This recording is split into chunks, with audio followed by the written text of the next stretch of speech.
this question was asked also by one of your other writers. I can't find a balance between this world and the next, deen and dunya and akhirah.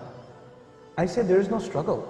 Everything we do in this world is for the akhirah if your intention is right. If you're going to work for the right reasons, if you're staying away from evil deeds, if you're remembering Allah when you're supposed to, if you're eating what you're supposed to eat, if you're saying what you're supposed to say, you can live in this world and have a great time and still earn your Jannah. Allah doesn't want you to have a horrible time in this world. You know, I don't know why we have this concept that we have to kind of cut ourselves off from this world to earn Jannah. No, no, no, no, no. You have to make the most of this world to earn Jannah. We have very little time on this earth. I mean, half of my life is spent sleeping.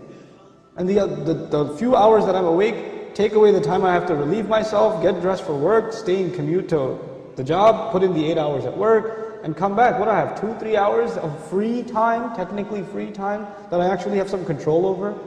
How about I make the most of that free time?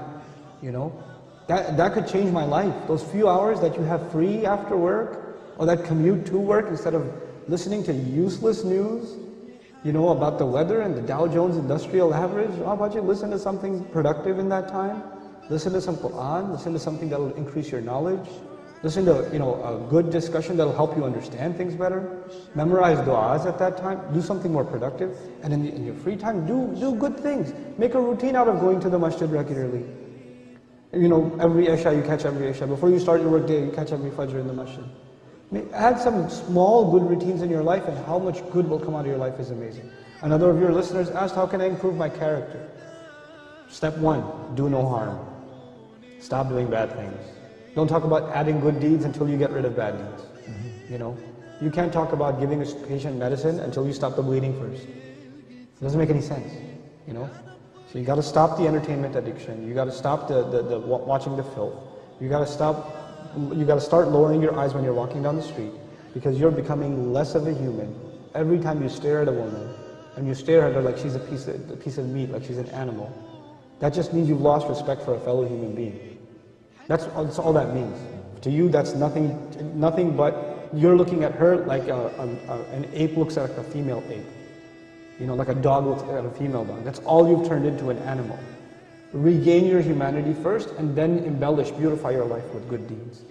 Do simple, small things.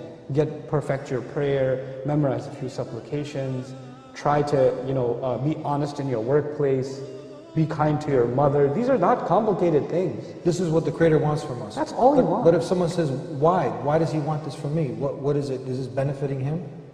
That's a great question. Everything Allah wants from us, one of His names is Al-Ghani. Ghani means someone who doesn't need anything. And He told us that in an ayah in which He basically told us to do certain things, and He said, Al-Ghani, and He's free of need. وَأَنْتُمُ الْفُقَرَاء, you're the ones that are bankrupt. Now, in that ayah, He doesn't need anything, and we need everything, because we're bankrupt. And then He told us to do a few good deeds. And if you do a few good deeds, He will make you ghani. He'll make you free of need. He'll shower you with blessings. Not only are good deeds beneficial to us because they in and of themselves are like medicine, but they bring with them bonuses in this world and the next world.